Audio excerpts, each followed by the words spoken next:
There are multiple videos of what happened. And what I want to talk about now isn't so much whether this was a lawful but awful shoot, whether this was a justified shooting, or whether this was murder.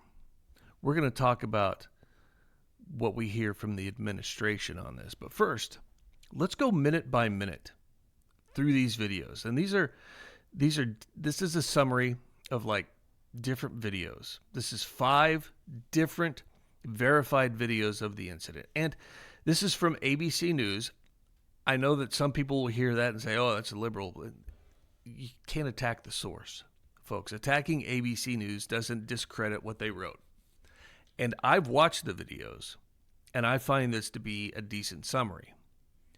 Now, there will be some, I don't want to say editorializing in this, from former acting DHS Undersecretary for Intelligence, John Cohen. But John Cohen is a police trainer. So he's got some authority here. He's got some credibility on this. But this is a timeline based on 5 different verified videos of the incident. So 3 minutes and 2 seconds before the first shot is fired, Alex Pretti holds a phone before a federal officer in Minnesota in what appears to be an attempt to record a nearby detention by immigration authorities. And by all accounts, ICE was there to actually arrest a criminal. But 3 minutes before the first shot is fired, you see Alex Pretti holding a phone before a federal officer in what appears to be an attempt to record a nearby detention.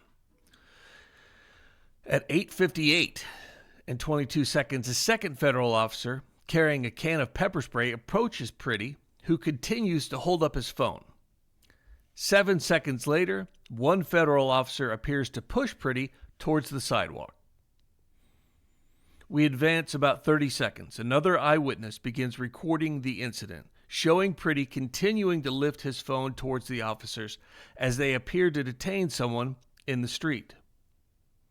You go about 20 seconds more. Pretti is seen lifting a phone towards the officers as they move a detainee into a nearby vehicle. At 9 o'clock and 12 seconds, Pretti continues to lift his phone towards nearby federal officers as they interact with 2 unidentified individuals, one with an orange backpack and another in a parka. 9 seconds later, the 2 individuals, who were later pepper sprayed alongside Pretti, speak with a federal agent. Several people honk and whistle. "Watch out for that car," the officer says as a car passes the group. At 9 o'clock, 20 seconds later, 3 different cameras capture the next interaction. The officer shouts at one of the civilians, "Do not push them into traffic," and pushes them towards Pretti. Pretti continued to raise his phone towards the officers. 3 seconds later, the individual who is pushed appears to hold on to Pretti as the federal officer approaches them.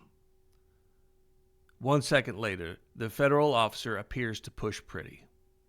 2 seconds later, the federal officer is seen pushing the individual with the orange backpack. 3 seconds later, the officer uses pepper spray on Pretti, and Pretti appears to raise his hand toward the officer to get in between the officer and the person with the backpack, but the officer immediately pepper sprays him. According to ABC News contributor and former acting Department of Homeland Security Undersecretary Cohen, it appears Pretti used his hand in an attempt to signal that he was not a threat to officers.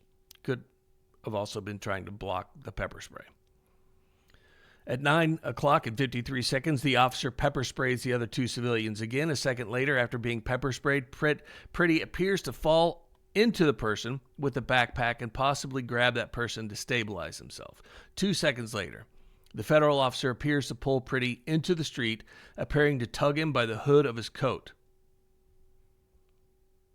About 6 seconds later, 3 officers hold down Pretti while another group of officers surrounds him. According to ABC News contributor and former acting DHS Secretary Cohen, the officers do not appear to be following the tactical steps to control and arrest Pretti. Quote, "This just seems to be a free-for-all, and they didn't seem to have any understanding from a tactical perspective on how to gain control of that individual." At 9:01 and 5 seconds, 3 seconds later, a nearby woman can be heard screaming that's police brutality. They're hitting an observer. They're kicking him in the face. At one point, at least 5 officers are on top of Pretti, pinning him down. At 9:04, one of the agents appears to hit Pretti, swinging his hands to repeatedly punch him. At 9:01 and 12 seconds, one of the officers appears to draw a handgun. 9:01 and 13 seconds, one of the federal officers appears to remove a gun from Pretti's waist that seems to match the handgun federal official said he was carrying. At 9:01:14 a.m., 1 second later, another video shows the officer in the gray jacket emerging from the scrum holding a firearm that appears to match Pretti's weapon. The video of the officer entering the scrum did not show the agent carrying a weapon. 3 cameras capture the moment. 1 second later, actually not even 1 second later, the first shot is fired. At least one officer immediately steps away from Pretti.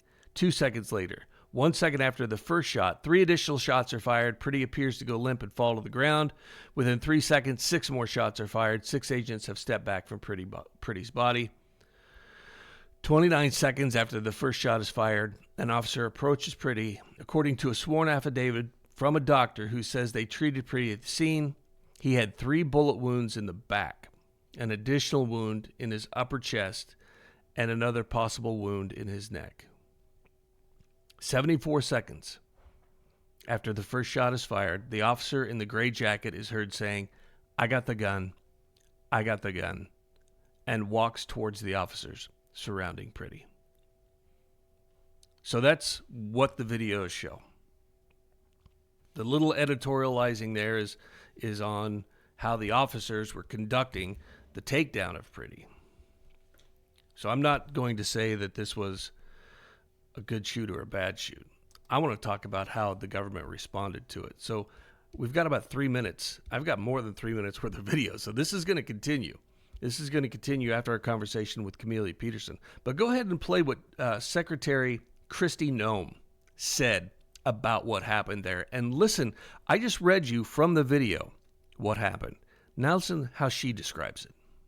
Approached U.S. Border Patrol officers with a 9mm semi-automatic handgun. The officers attempted to disarm this individual, but the armed suspect reacted violently. Fearing for his life and for the lives of his fellow officers around him, an agent fired defensive shots. Medics were on the scene immediately and attempted to deliver medical aid to the subject, but he was pronounced dead at the scene. The suspect also had 2 magazines with ammunition in them that held dozens of rounds. He also had no ID. This looks like a situation where an individual arrived at the scene to inflict maximum damage on individuals and to kill law enforcement. Okay, folks, I have a T-shirt that I wear around that gets eyeballs on it sometimes, and I get looks, and the T-shirt says, "Don't trust the government." You heard what I described. That's from the video. And then you hear what Kristi Noem says. He approached the officers with a 9mm weapon. Well, he also approached them with a phone, which he had out and was showing them. If you're going to say that, it's true. He did approach them with a 9mm, which was concealed, which none of the officers knew. He also approached the officers with shoes and a coat. And the idea that he was there to inflict as much damage as possible with what? His phone? He didn't have the gun out. He didn't start blasting right away. He had his weapon as it is lawful for him to have. But then you get this. And we'll play more later. Apparently this is going to carry on until after I talk with Camelia. But folks, when I say don't trust the government, this is what I'm talking about right here. There's the facts and there's what they tell you. And I want you to go back and read 1984 again. If you haven't read it in a while, go back and read it today, because there's a quote from there that I want to leave you with before we go into the break.